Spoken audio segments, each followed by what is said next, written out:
We're away. We should have. I'll just recreate it. Ready? Yeah. Shut the fuck up. Yeah. You shut the fuck up. Look, there's a lot of discussion around it. I can feel the love. It's 36. It's episode 36 because Dave said it was Friday for you. Yep. Yeah, we're still working. We're getting man. there. Okay. Yeah. Don't rub it in. Yeah. No.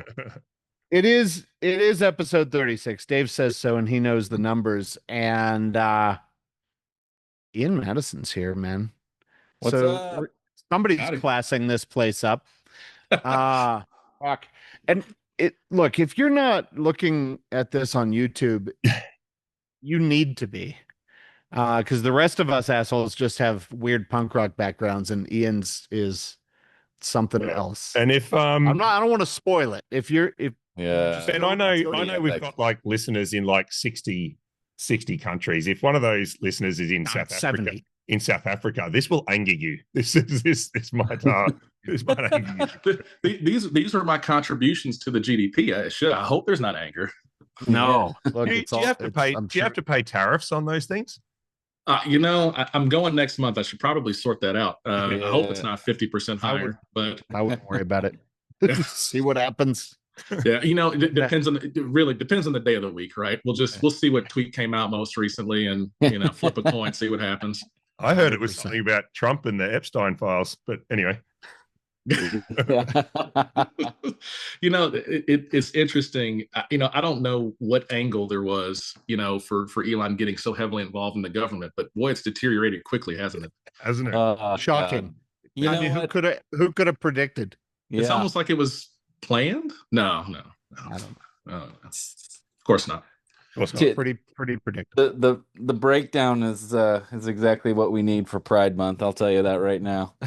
I'll tell you what else. It's just like two long lost lovers just falling apart. They are definitely in. I want to say I saw somebody say it. So they are in the shoveling mud, throwing mud phase of the breakup right now. It's it's a lot like Ron's LinkedIn. Yeah, fuck me. Wheels came off that fucking bus. So we every time. This. I mean, this is our third episode in a row with guests. This is turning into a thing. But we recorded this a bit earlier. It's really one of our first with a good guest, but best. I'm flattered. Listen, I got to tell you guys, like I have loved the back and forth that I've been able to have with you guys on LinkedIn. So Ben, when you reached out to me, I was just completely humbled and flattered. But I was heartbroken. I was heartbroken for not being able to join for the punk rock safety version of the NoFX final show, because I was on a flight. We had a serious event happen at work, and I had to change flights. And I'm sitting in the airport just mad at myself because I wasn't able to join the parade, so to speak. You want to be mad at whoever got injured. And that I think is really let's put the blame where it lies. About. Okay, let's blame that motherfucker for getting hurt. That's the safety principle we need to shift, right? Like, why did we get away from blaming the individual guys? We gotta just go back, triple down on it. That's where we're headed. And wading through the blood of injured workers. Yeah, a new view. And what? Triple down on the blaming. Let's put it on the board. Triple blame down. Fixes nothing, but it feels fucking good. Awesome. It does fix that. Warms the cockles, right? It's been 3 days since we blamed someone. Let's get out there and kick some ass. Can you imagine having a clock outside of a plant, right? So you pull up to a plant, it's like 721 days since you blamed anybody, and instead you just have 3 days since you blamed someone. And some leader pulls up and it's like 3 days. We got to get on top of this. 3 days. We got to get. Those are rookie numbers. We don't have to get guys for nothing. Numbers up. Yes. The ass kickings continue.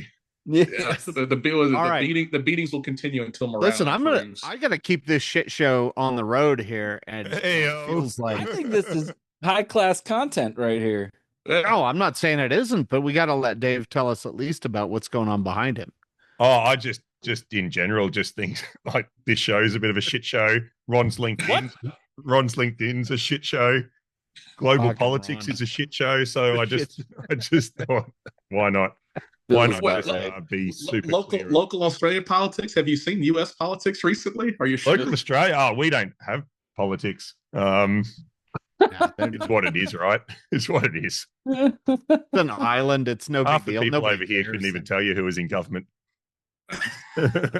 And on the flip side, so jealous. There's a ton of interesting information and things being discovered and things going on, and all the news in the media in its entirety is who's in politics. And it's just incredible how that's shifted, right? I'll tell you what they're not covering is this podcast, and I gotta say, probably they're missing a boat. I don't know if it's the boat, but yeah, it's a crime. I can tell you that. I mean, we really should be a sternly worded red letter. I'm sure it's on. I'm sure it's on Fox late at night. Yeah. Do we have that 3 a.m. to 3:07 time slot? Exactly. We're right between the My Pillow commerpharmacials. Yeah. No, I think Ronald played at 7 times speed. I think Big Pharma have the 1 a.m. to 5 a.m. slot. Yeah, a lot of dick pills there. Yeah, there's a lot of dick pills. Yeah, it's a 4-minute advertisement for a medicine that has 3.5 minutes of side effects to solve one problem.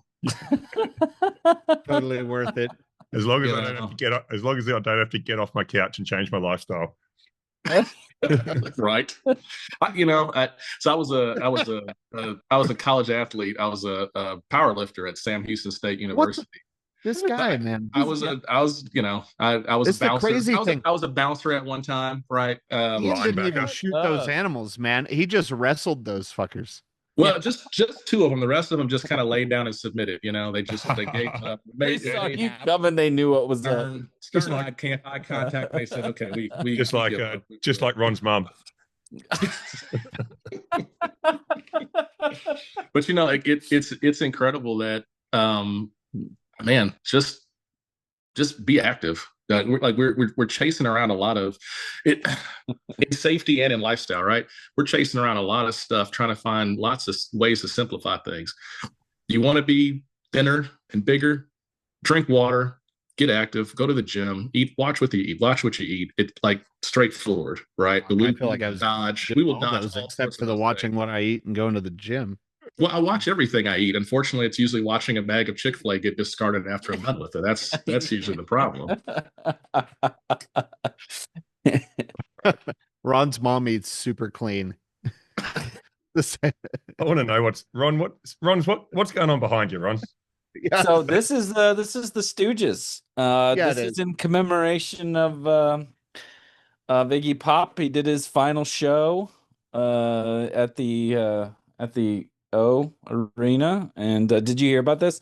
He ended the show by having someone come out, and he laid down in a coffin, and they just wheeled him, they closed it and wheeled him off in the coffin, which that's just fucking great. That's how I leave a lot of client meetings. Just trying to make it memorable. Yeah. I lost audio for a second, but I've worked through my technical issues. I completely missed Ron's explanation. That's right. So Ron was. It was. You can afford to miss it when Ron's talking.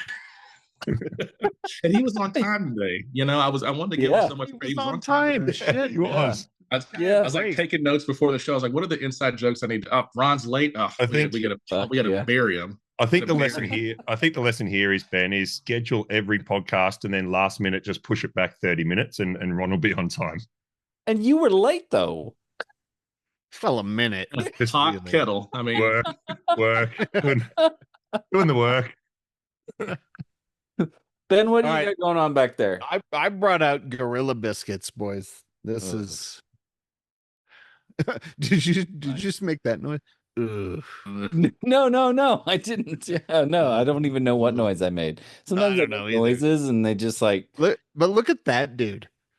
That's who we want for a listener right there. Oh my god, that guy is bringing. Ian, can you do that? Can you? He's not even. I feel like I watched the Voodoo Glow Skulls in a small bar in Austin. like 15 years ago, and it felt just like this, just more saxophone, just like 300% more saxophone. Yeah. Just about same energy. The stage was definitely at floor level, right? Just nice. Oh my God. Gorilla Biscuits, for our 6 listeners now, because Ian brought a squad. Maybe it's 11 today. Like a temporary 10 listeners. He took it to 11. I love it. Yeah. 200% increase, man. Those are good metrics. Yeah. We're hitting our OKRs here. Speaking of metrics. Oh, fuck. Actually, speaking of simplicity, because we've had a show on metrics. But Ian, you said, it's simple. You just do these things. And Ron's had some conversations with a couple guys just about how simple safety is. Yeah. Just simple. I don't even want to draw attention to it. So I posted it on fucking I don't know, MySpace about about just recordable injury rates. They're just I mean, they just get used all the time. Ian, you're in construction, right? Is that right? Well, so we're doing a lot of construction right now. We're growing, but actually I work for a regulated utility. So I work for Entergy, and we operate like East Texas, Louisiana. We got power plants, nuclear plants, transmission, distribution. I'm interested in where you're going, though, Ron, because I've got a good friend that has written. I wish I could know the name of the article, but it's talking about the lack of validity of TRIR. Yeah, that's where I'm going. So it seems like the thing that is fascinating to me is like there's so many people who are like, oh, we need more evidence in safety, and all this stuff doesn't have evidence. And then some people publish some evidence about like recordable injury rates and how they're invalid and how it's difficult. Shut up with your evidence, Ron. It's difficult to, statistically compare across sites, across organizations. I mean, at maybe a population level, like societal level, you can, because you start to get a big enough sample size. But like, I think actually the first person who put me onto this was Drew Ray. And he said it like, we just don't kill enough people. Like, we're just not hurting. That is a solvable problem. Yeah, I mean, like, if you need the data. So, by chance, Ron, are you referencing by chance Matthew Hollowell's work? Yeah. So I've known Matthew for Dr. Hollowell for quite some time. So we're actually a member of CSRA. Doctor. Yeah. I've known Matt for about 5 years now. Yeah. So we're actually contributing members to CSRA. We've been a board member for a number of years. As a matter of fact, he just came and spoke at our contractor summit, and a lot of the stuff he's doing, it's things that he's the most interesting PhD academic that I've ever been around. He's a guy. Ben, take it easy. Take it easy. Take it. Hold up. It's Matt, Greg Graffin, and Dr. Goodhart. Those are my top 3. I mean, what about Proven? Jesus, Gant and Dr. Ron. Listen. We'll debate. We'll debate if you make the Mount Rushmore. Right? We'll see how the show goes. But what's really interesting about Hollowell is he's been able to take the academic side of things and actually make it relatable to the industry and actually ask questions that industry is asking. So, the TRIR thing, I've seen the man work in boardrooms, and I've seen him work on the front line. A lot of folks are not comfortable making that switch, and they're definitely not comfortable making that switch back and forth, introducing concepts that say, hey, everything that you believe in is not really, founded on anything solid. But he does it extremely well. And so a lot of the concepts that he's, that the organization is putting forward, it makes a tremendous amount of sense, right? Yeah, TRIR is great if you have just reams and reams and reams of data, which typically you don't. You don't get to a level of statistical significance at a company. And even worse, if you're trying to just use recordables to figure out where your attention needs to be, you're 3 steps behind where you need to be at all times. And yet, because it's so correlatable, everybody remains hung up on it. And for the uninitiated, it's so difficult to get board members and executives off of KPIs they're familiar with and onto things that are more ephemeral, right? Like, the quality of observations or other leading indicators that tell you where something might crop up or where folks aren't doing what they should be doing. That's just not as rock solid, defined, and familiar as good old TRIR and DART. And yet chasing those doesn't get where you want it to go. And there comes the conflict, right? Yeah. No, it's nice that Matt can talk to people without making them feel stupid, because Ron gets on LinkedIn and it's just that's what I thought I was trying to do. Like, if you read my post, I didn't say like "fuck you all, you're dumb." Like, they said "fuck you" though. Ron got it. I just got a guy telling me that like my whole perspective is based on the fact that I was beaten as a kid and now have a mental disability. Like that's what he said. Oh, was he mistaken LinkedIn for Twitter? That's a really odd. That's an odd thing to posit on It was a great day. I was having a great day, and then Ron sent me a link to that, and I just got better. Out of curiosity, just by a show of hands, how many PhDs are on this Zoom call right now? Oh man, Proven, you better raise your fucking hand. Golly. Man, my inadequacy just golly. Dude, no fucking way. I didn't realize I simultaneously insulted everybody in the room. I thought it was just Ben. No. And look, I'm usually first in line anyway on that, so yeah. Oh man.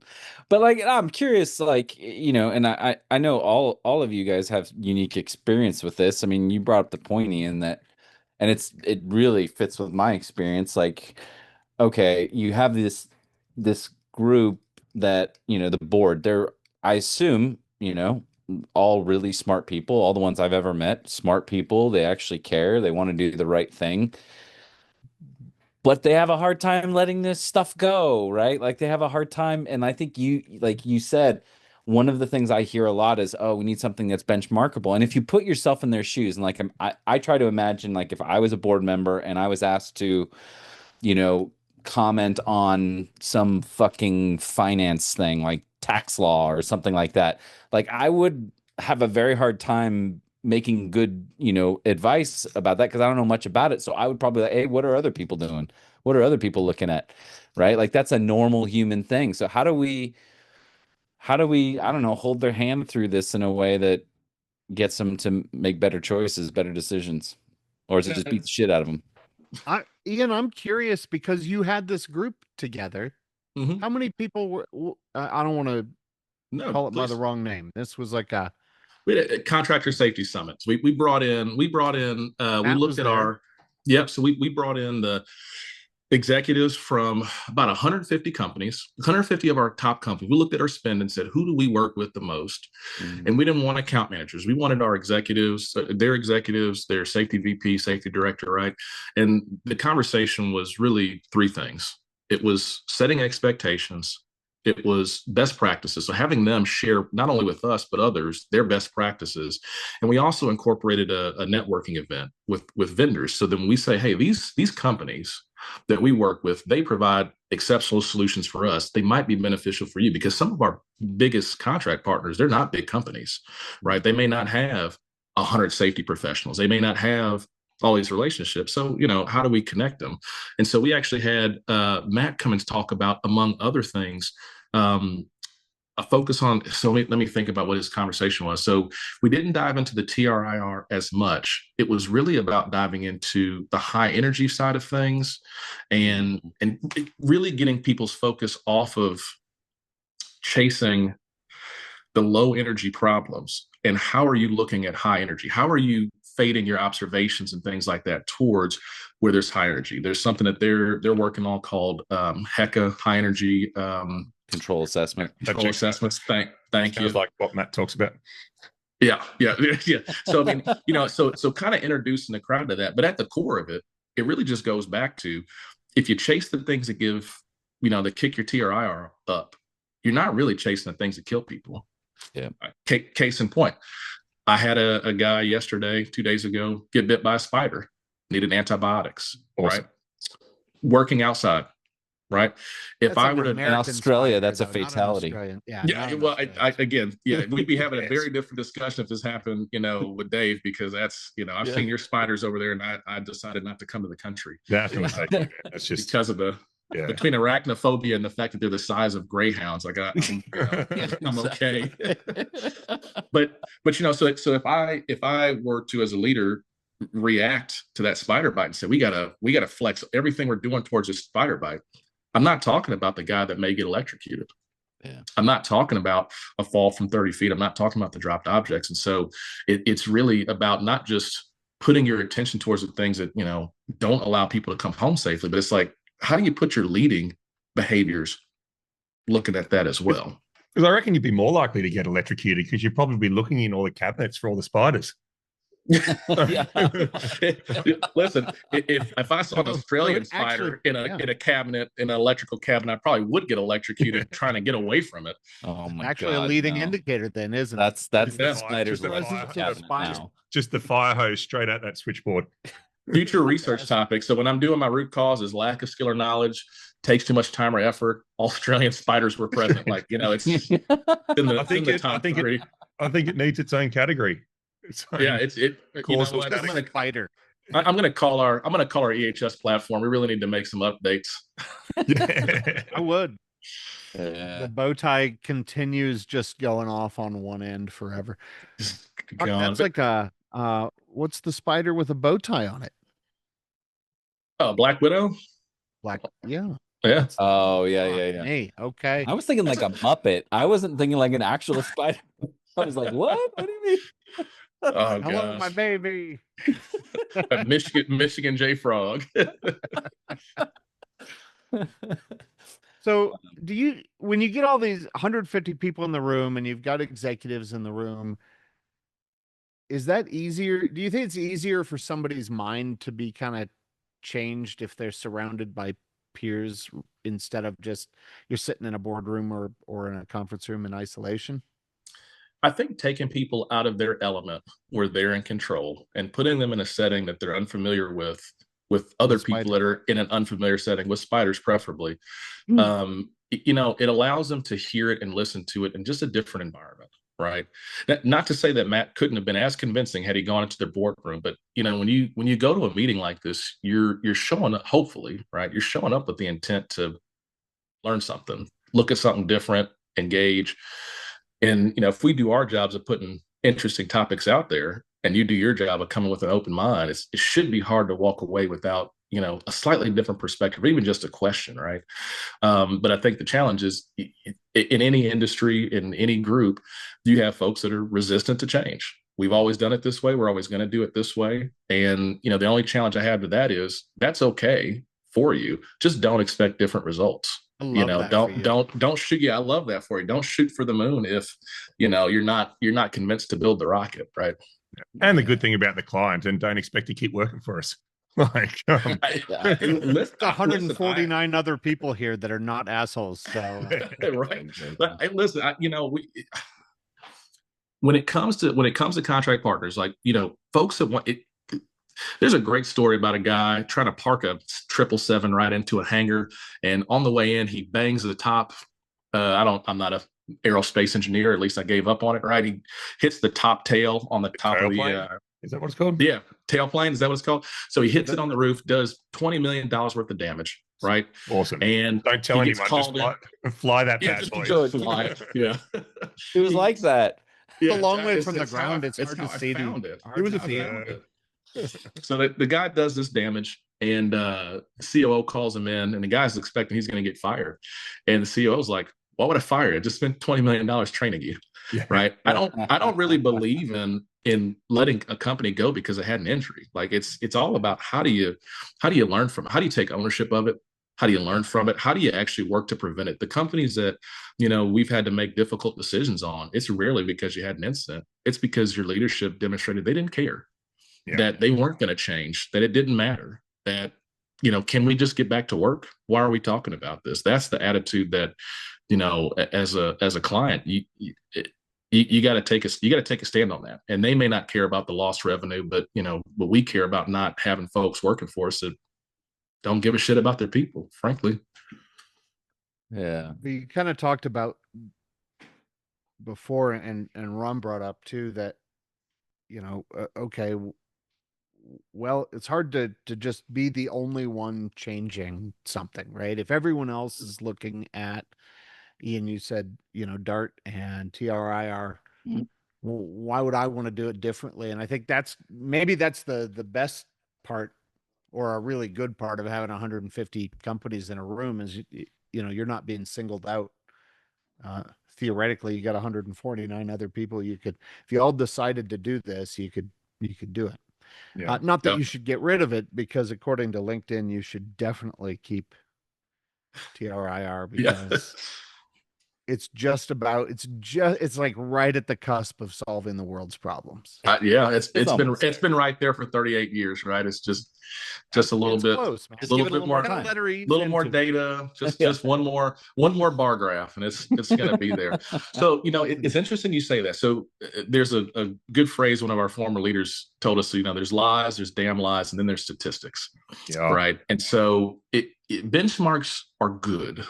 Benchmarks are helpful, but benchmarks are just, I had a group of interns today, and we were talking about metrics, and I gave them a story, a real story about, they're trying to figure out, like, well, how do you determine what companies to work with? I said, well, we had an environmental company that we worked with, and they had 4 fatalities last year. Should I work with them? And I watched them struggle with that question. They didn't ask the critical question, which was, well, what happened? Well, what happened was those 4 executives died in a plane crash. Does that tell you anything about that company? The metric says they are atrocious. How could you possibly have 4 fatalities as an environmental consulting firm, right? But the context is important. And the challenge with benchmarks is they often don't come with context. They don't come with investment. They don't come with ratios. They don't come with philosophy. They don't come with how did you get there or why did you get there, right? It's just a raw number. And so one of the things, Ben, to your question, that is helpful. So, and I'm going to go back to what CSRA does. So CSRA had these concepts, and they ended up partnering with the Edison Electric Institute. And EEI said, man, we're killing a lot of people. We're seriously injuring and killing a lot of people in the electric industry. And we need to help guide our members to better solutions. So they started partnering with Hollowell, probably even before CSRA existed, with CU Boulder, right? And then started partnering with CSRA. And what EEI did, they started adopting things, SIF definitions, the safety classification and learning model. They started adopting HECA. And so now what ended up happening was, so then as you're adopting these new metrics, you're adopting these new tools, the member companies are adopting them and reporting back on it. So now you're getting a benchmark that actually uses the things you're talking about. Whereas at this moment, if I were to go out, we worked with DECRA a couple of years ago. They have a whole different definition of a serious injury and fatality, right? And if I go to the oil and gas industry, like they got a ton of they got a ton of definitions. I didn't say I hired them. I said I worked with them. So they.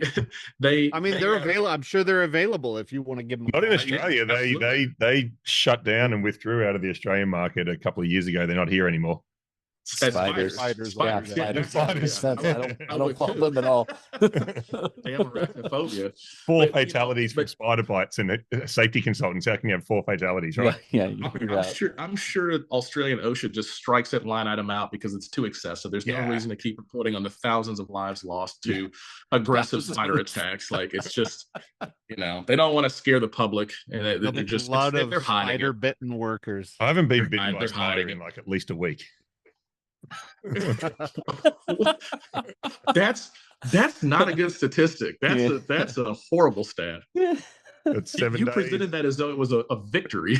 7 days spider bite free on the board out the front of the house. Used to party.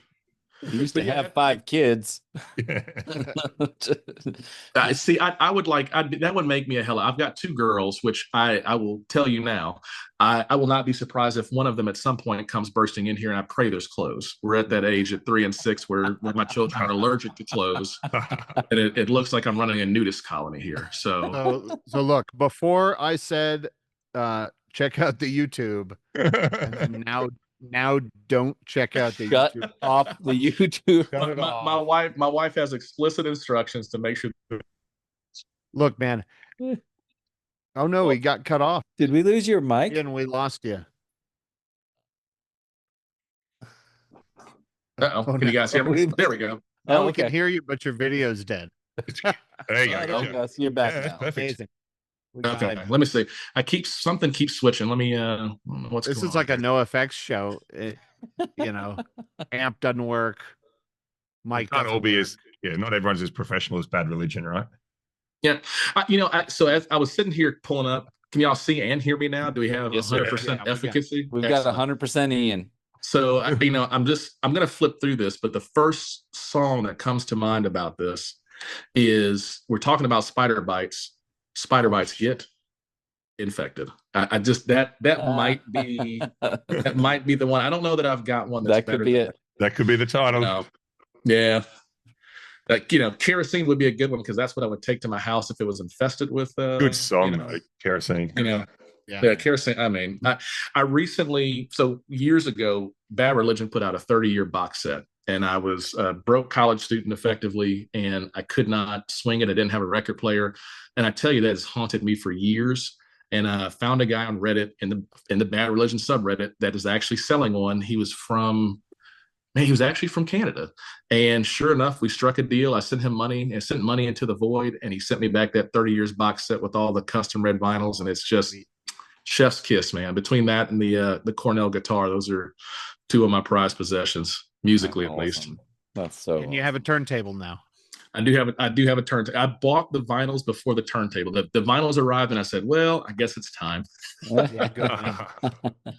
kind of turntable did you get? Because that's important on a punk rock show, I guess. So I've got a Victrola that has speakers I can plug directly into it, but it also has one of those big cone things. No, I didn't go for like the Victorian phonograph. I mean, it's a space thing, not a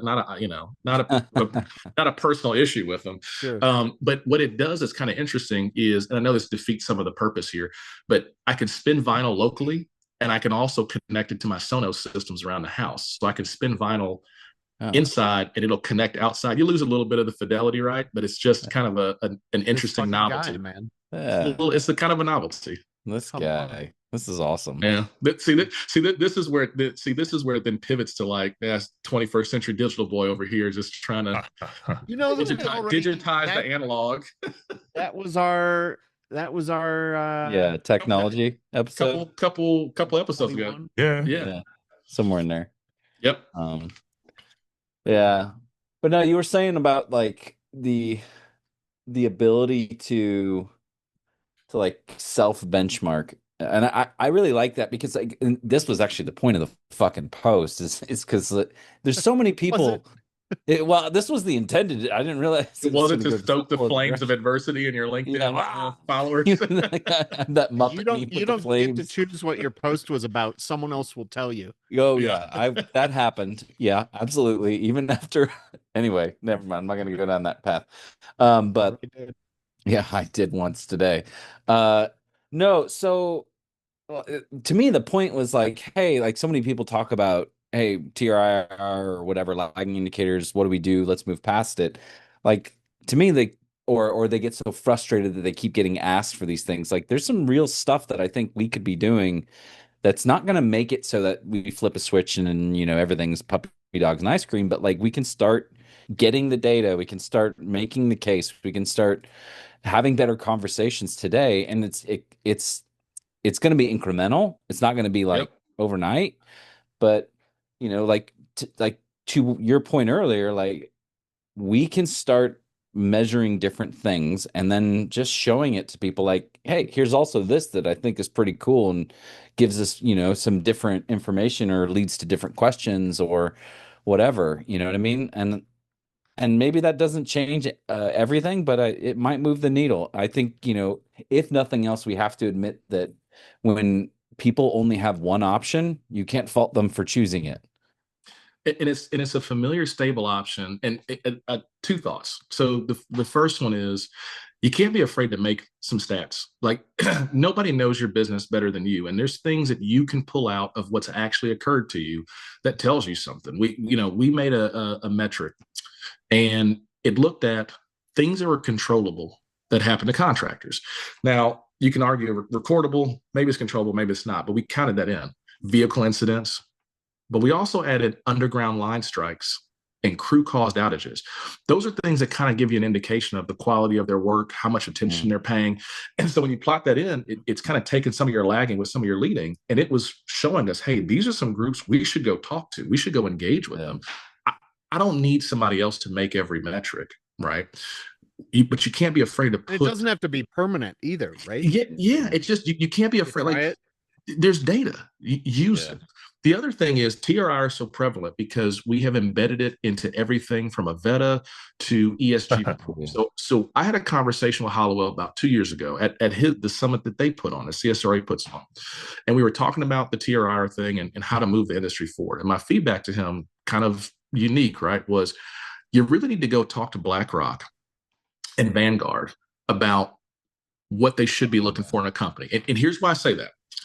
Our ESG reports are tailored to companies that tailor what an ESG report, what good looks like, to what investors want to see. Yeah. If I change what an investor wants to see, then they will start to say, "Hey, yeah, follow them, stay with me, stay with me." Yeah. If the investor says SIF is going to be something that I make investments decisions on, then the companies that certify how you do ESG reports will go, we better start talking about this. And the companies that are publicly traded that want that attention will say, we better start reporting on this. At some point, we're, even though we're at the company, as a safety professional, you are pushing not just up through your board, you're pushing up through certifying bodies, you're trying to push up through investors. That's how ingrained TRIR is, and it's because it's correlatable. Well, if I kid you not, if BlackRock said tomorrow they want to take EEI's SIF definition and that's an investment decision, do you know how quickly every publicly traded company above 1,000 people would adopt that definition and be scrambling to figure out how to integrate it and do the change management immediately, right? Infinitely faster than if every safety person took the same immaculate PowerPoint to their board and beg them to reconsider how they looked at safety. So we as professionals have to look at some of those opportunities differently. It's not just that board members are looking at what they would like to see. They're looking at what they know, but they're also looking at what are others measuring them on. Yeah. So it's not even that they're just bound by their opinions and familiarity. There's other pressures there that we don't often consider within the business that guides what they look at and how they measure us. It's how they're being looked at and measured themselves, right? And how they measure us as a company, or how the market measures us as a company. Yeah. Well, I like how you're framing this, because I think in the whole leading lagging indicator discussion, I often see it's very much oriented towards, okay, what is the right way to measure safety? And what's missing from that conversation is the people who we're going to present this to, the audience, if you will. It's like saying,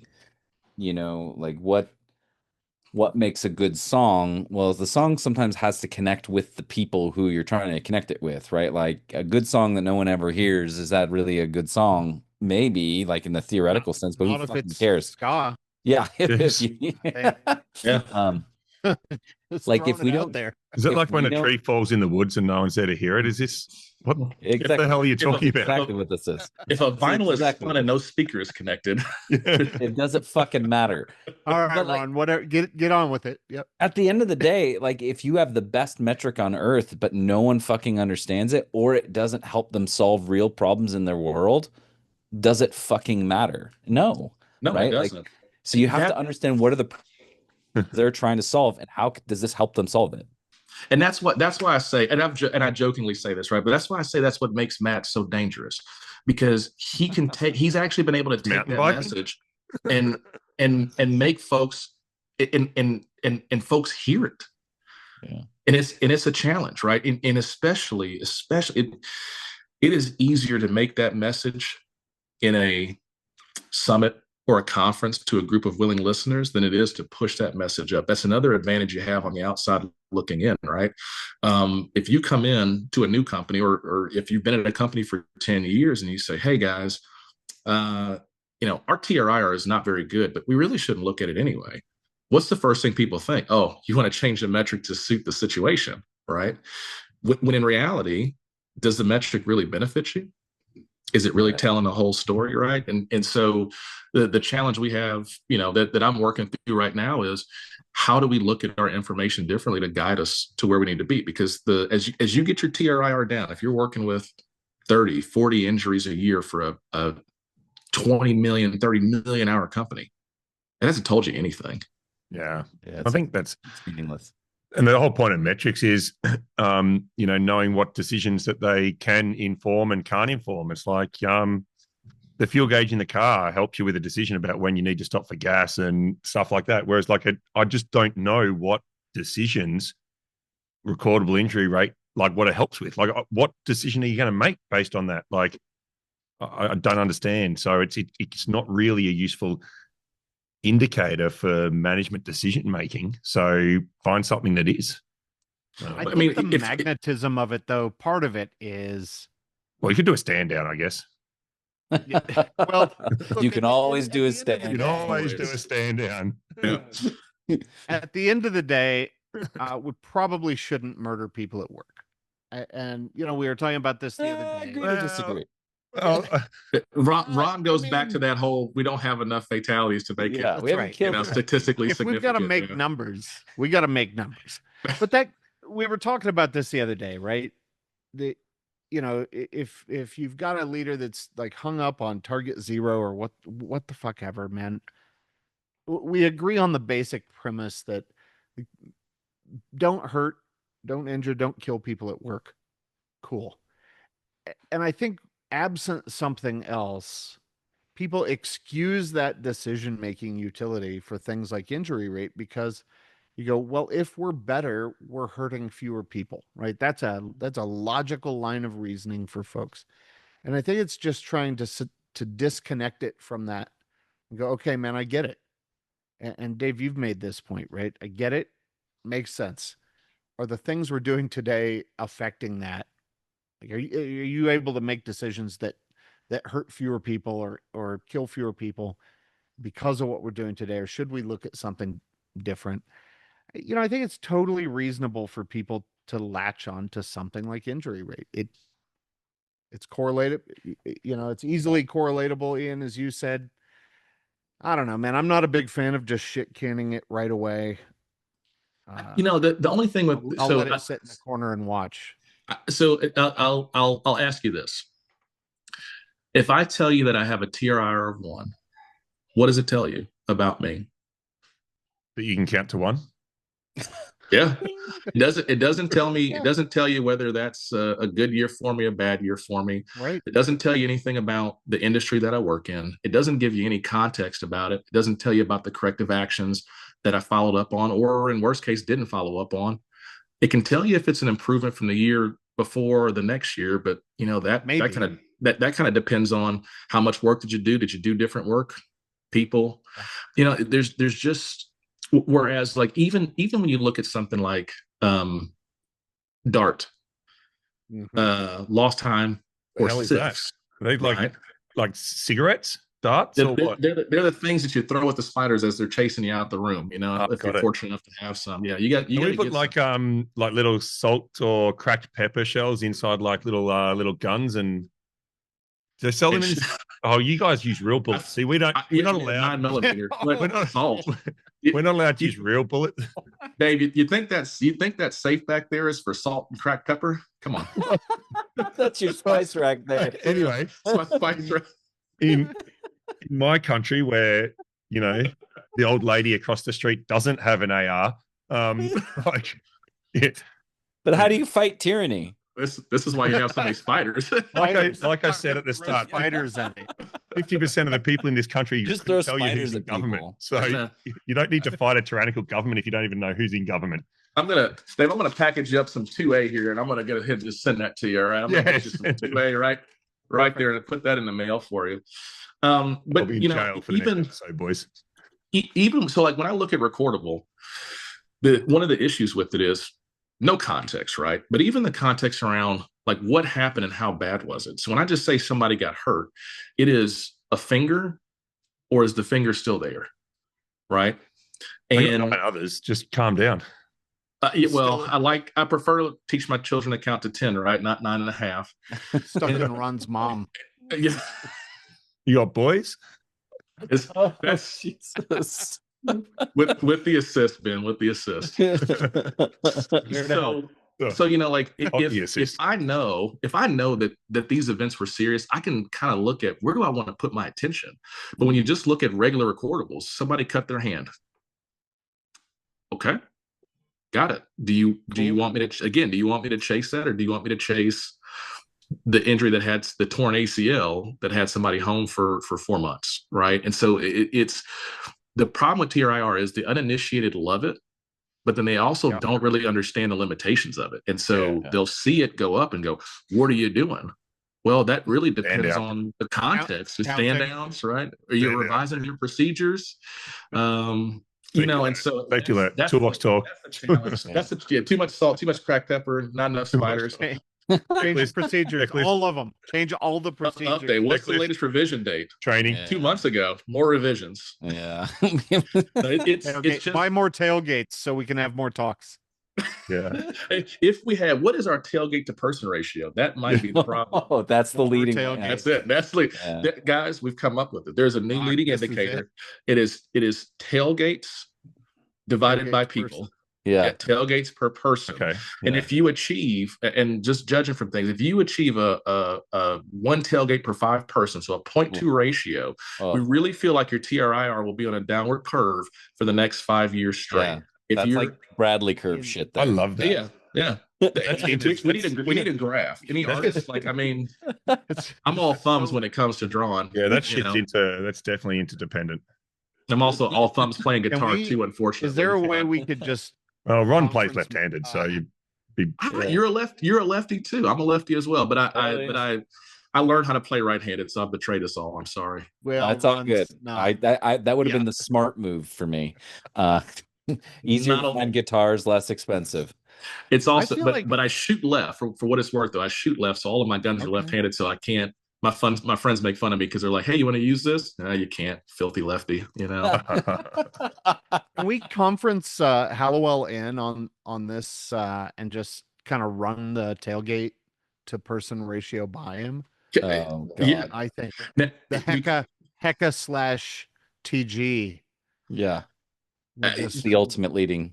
Head-to-head challenge. Yeah. Okay. Well, he's already all over. I mean, PRS 1, right? Like that's going to be the first fight of many. Yeah, Hallowell versus tailgate. Hallowell's already all over pre-job briefings, right? It's just Hecka and pre-job briefings, right? So this tailgate, we've given him a metric for something he's super keen on. So, I mean, easy. It's good. You're welcome, Matt. Solve world hunger coming to a conference near you. I will give Matt a little bit of love. He was in a horrific bike accident. Down in bike accident. I saw on a horrific accident. Yeah. I think he broke his collarbone, separated his shoulder, and Is he okay? He's okay. He came down to the EEI conference. He had he brought his oldest boy with him to kind of help him navigate and get dressed. And so it's his kids are troopers, and he of course went out there, and he's bandaged up and stood and delivered anyway. So hopefully he's hoping for a fast recovery for you, buddy. Speaking of good dudes, Ian, I got to hang out with Chris Becknell for a week in February. Really? Yeah, we 7 bottles of bourbon in 3 days. That's my partner in crime. You were here in Houston then. Yeah, in Houston. Yeah. So we I got to. Dave's everywhere, man. That's awesome. I'll have to tell him that we were on. I need to take a screenshot of this. And make sure I need to find out he was bootlegging a whole bunch of bourbon back into Louisiana from Texas. So he might, if hopefully he didn't get stopped at the border. Yeah, that sounds like he's a bit of a distributor there in that way. I mean, it's like, hey, you have a case of whiskey in the truck. Interesting. Okay. And so Chris is actually my counterpart here. I mean, just tremendous leader. Learned a lot from him. Guy. Fellow whiskey devourer like myself. So good dude, rock solid guy. Oh man, that's what I love. Bourbon to tailgate to person. Yeah, this ratio is growing. The ratio is growing. So Ian, where are you based? So I'm based in Houston, Texas. Oh, there you go. So I say Houston. Houston's 80 miles wide, right? I'm in a suburb of Houston in the Northeast. I think we're all in a suburb of Houston, to be honest. Yeah, technically. I mean, Nebraska's a suburb of Houston. Oklahoma's our hat, and Louisiana's just East Texas. That's my little jab at back now. So. OKC is a Texas team now. So Corkscrew Barbecue. Corkscrew Barbecue in spring. There you go. That's Corkscrew Barbecue is extremely good. Yeah, extremely good. So Dave, so I know that Hollowell was over in Australia and he was building an organization. I'm not familiar with it. Is that an organization that you're familiar with and engaged with over there? So there's an organization that started Shine Safety and Health Innovation Network or something, which is like a sister kind of association with CSRA that are trying to start up and do a similar sort of thing over here, headed up by Helen Lingard, who's Royal Melbourne Institute of Tech, RMIT, which is the university. So, but nothing to do with me. Nothing to do with me. I think I may have met some representatives last November. I think a few folks came. Yeah, Helen was across at in Boulder. Yeah. But I'll be back in Houston in September to steal a few more of Ben's clients.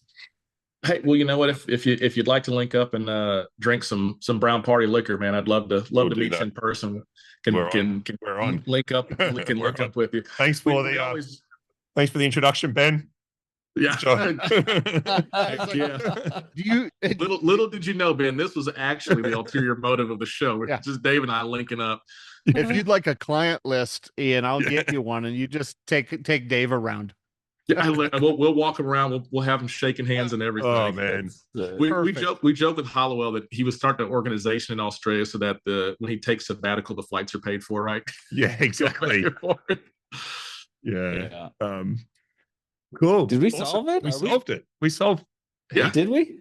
Yeah. I don't even know what we solved. We didn't even start with a topic. About 20 minutes in, I didn't quite know what the topic was. Was there a topic? I think this is like an hour-long tailgate talk. Really. Yes. And I think it was better than most tailgates. Just less energy drinks. Yeah. Yeah. No whiskey, like a good construction site tailgate. And so I guess the prime ratio, that if this is a good discussion, your ratio is 1 tailgate to 4 safety professionals. Yeah, so that's 0.25. So above target, 25% above target. Wow. 0 injuries.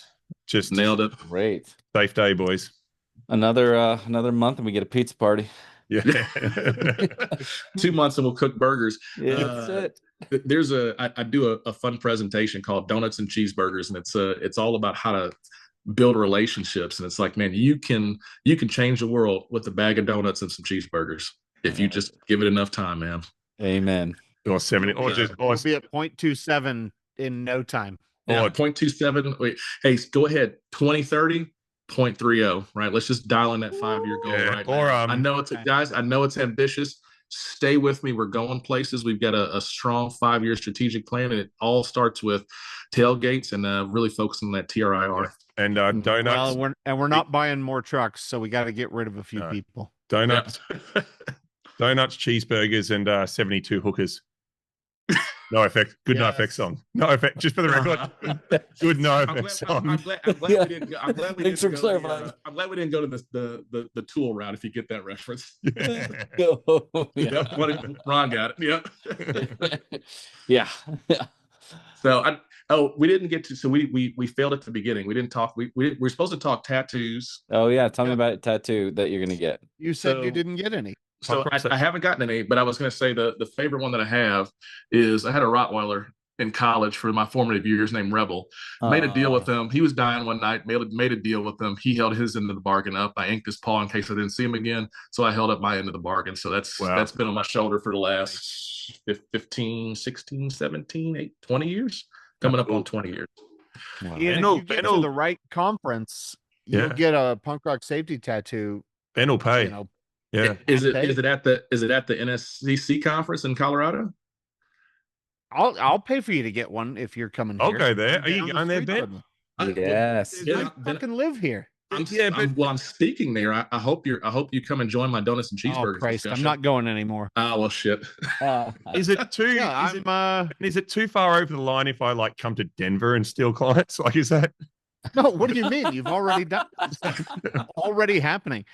My assumption is you're actually recording from a hotel down the street. Is it okay if I come and stay at your house on your couch while I do that? Man, do you ever notice any random like USB drives plugged into your computer after Dave is gone? Yeah, all the time. Downloading information cable going out to the parking lot, straight into the ocean, right? Don't pay attention to the man behind the curtain. Yeah, we'll do it. That'll be fun without Ron. Is Ron not coming? In a while.